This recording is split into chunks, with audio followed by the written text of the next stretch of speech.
Hello friends, welcome to my channel budget சமையல். எல்லாருக்கும் வணக்கம். இன்றைக்கி நம்மளோட சேனலில் ரொம்ப சூப்பரான அட்டகாசமான டேஸ்ட்டில் கொண்டக்கடலையும் உருளைக்கிழங்கும் வச்சு ஒரு சூப்பரான குழம்பு எப்படி செய்யுதுன்னு சொல்லிட்டு பார்க்கலாம். இது சாதம், தோசை, இட்லி எல்லாத்துக்குமே சூட்டபிள் ஆகும். சரி வாங்க எப்படி செய்யுதுன்னு பார்க்குறதுக்கு முன்னாடி என்னுடைய சேனலை சப்ஸ்கிரைப் பண்ணாதவங்க சப்ஸ்கிரைப் பண்ணிக்கோங்க.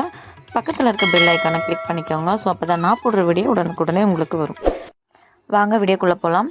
இப்போ ஒரு குக்கர் எடுத்துக்கோங்க. அதில் நம்ம ஊற வச்ச கொண்டக்கடலையை சேர்த்துக்கலாம். இது கூட கொஞ்சமாக உப்பு சேர்த்து ஒரு 5 விசில் விட்டு எடுத்துக்கோங்க. கொண்டக்கடலை ஒரு பக்கம் வேகட்டும். இப்போ அதுக்குள்ளே நம்ம குழம்புக்கு தேவையான மசாலா ரெடி பண்ணிக்கலாம். ஒரு சின்ன கடாய் எடுத்துகிட்டு அதில் கொஞ்சமாக எண்ணெய் சேர்த்துட்டு 1 ஸ்பூன் சீரகம், 1 ஸ்பூன் சோம்பு, 1 ஸ்பூன் மிளகு சேர்த்துக்கோங்க. இதெல்லாம் நல்லா பொரிஞ்சு வரட்டும். இதெல்லாம் நல்லா பொரிஞ்சு வந்ததுக்கப்புறமா ஒரு பச்சை மிளகாவை சும்மா கிள்ளி ரஃபாக சேர்த்துக்கிறேன். இது கூட ஒரு 20 சின்ன வெங்காயம் சேர்த்து நல்லா இந்த மாதிரி வதக்கிக்கோங்க. 20லேருந்து 25 சின்ன வெங்காயம் தோல் உரித்து சேர்த்துக்கோங்க. கூட கொஞ்சமாக கருவேப்பிலை, கொத்தமல்லி அப்படியே நம்ம அந்த காம்போடையே கிள்ளி சேர்த்துக்கலாம். இதெல்லாம் ஓரளவுக்கு நல்லா வதங்கட்டும். இப்போ கொஞ்சம் வதங்கினதுக்கப்புறமா தேங்காய் துருவல் ஒரு 3 ஸ்பூன் அளவுக்கு சேர்த்துக்கிறேன். நம்மளுக்கு கிரேவி எந்த அளவுக்கு வேணுமோ அந்த அளவுக்கு தேங்காய் துருவல் சேர்த்துக்கோங்க. இப்போ தேங்காய் துருவலை சேர்த்துட்டு இந்த மாதிரி நல்லா ஓரளவுக்கு வதக்கி விட்டுட்டு இப்போ மசாலா சேர்த்துக்கலாம். இது கூட 1/2 ஸ்பூன் மஞ்சத்தூள், 1 ஸ்பூன் காஷ்மீரி சில்லி கலருக்காக சேர்த்துக்கோங்க. குழம்பு மிளகாத்தூள் 2லேருந்து 2.5 ஸ்பூன் அளவுக்கு காரத்துக்கு தக்கன சேர்த்துக்கோங்க. இதெல்லாமே சேர்த்துட்டு அடுப்பு லோ ஃப்ளேமில் வச்சுட்டு நல்லா இந்த மாதிரி வதக்கி, அதாவது பெரட்டி விடுங்க. இந்த மாதிரி செய்யும்போது நம்மளுக்கு மசாலா இதுலேயே வதக்கி அரைச்ச மாதிரி இருக்கும். ஸோ இப்போ இதெல்லாம் ஆறுனதுக்கப்புறமா மிக்ஸி ஜாரில் சேர்த்து இந்த மாதிரி நல்லா ஃபைன் பேஸ்ட்டாக அரைச்சி எடுத்துக்கோங்க. இப்போது அடுப்பு ஆன் பண்ணிவிட்டு ஒரு கடாயை வச்சுட்டு கொஞ்சம் தாராளமாக எண்ணெய் சேர்த்துக்கோங்க. அதுக்கு நடுவில் நம்ம கொஞ்சமாக புளி ஊற வச்சுக்கலாம். ஒரு சின்ன குட்டி லெமன் சைஸ் அளவுக்கு கொஞ்சமாக தண்ணி ஊற்றி புளி ஊற வச்சுக்கோங்க. இப்போ எண்ணெய் நல்லா காஞ்சிருச்சு. இதில் கொஞ்சமாக கடுகு, கொஞ்சம் வெந்தயம் சேர்த்துக்கோங்க. இது நல்லா 2 பொரிஞ்சு வந்ததுக்கப்புறமா கொஞ்சம் கருவேப்பிலை சேர்த்துக்கோங்க.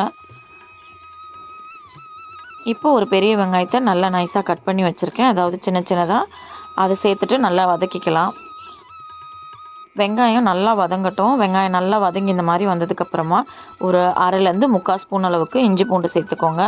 இப்போ இஞ்சி பூண்டு சேர்த்துக்கலாம், இல்லைன்னா நம்ம மசாலா அரைக்கிறோம் இல்லையா, அதுலேயே இஞ்சும் பூண்டும் அப்படியே சேர்த்து மொத்தமாக நம்ம கிரைண்ட் பண்ணி எடுத்துக்கலாம். ஸோ இப்போ இஞ்சி பூண்டு பச்சை வாசனை போனதுக்கப்புறமா ஒரு 3 தக்காளியை நல்லா இந்த மாதிரி சின்ன சின்னதாக கட் பண்ணி இதோட சேர்த்துக்கிறேன். வெங்காயம் தக்காளி எல்லாமே கொஞ்சம் வதங்குறதுக்கு உப்பு சேர்த்து நம்ம வதக்கி விட்டுக்கலாம். அப்போ சீக்கிரம் வதங்கி வந்துடும்.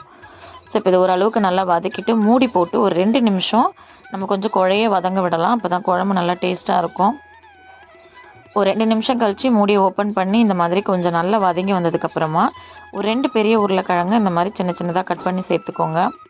சேர்த்துட்டு வதக்கி விட்டு திரும்ப மூடி போட்டு ஒரு 2 நிமிஷம் ஒரு உருளைக்கிழங்கு அரை வேக்காடு வேகட்டும். இந்த மாதிரி நல்லா வெந்ததுக்கப்புறமா நம்ம அரைச்சி வச்ச மசாலாவை இதோட சேர்த்துக்கலாம். இப்போ இந்த மிக்ஸி ஜார்லேயே கொஞ்சமாக தண்ணி சேர்த்து இதோட நல்லா சேர்த்துக்கிறேன். இதை நல்லா இந்த மாதிரி பெரட்டி விட்டு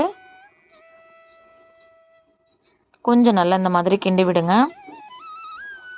இப்போ மூடி போட்டு ஒரு 2 நிமிஷம் நம்ம ஒரு அளவுக்கு கொதிச்சு விட்டு, ஏன்னா ஆல்ரெடி நம்ம வதக்கி தான் அரைச்சிருக்கோம். ஸோ ரொம்ப கொதி வரணும்னு அவசியம் இல்லை.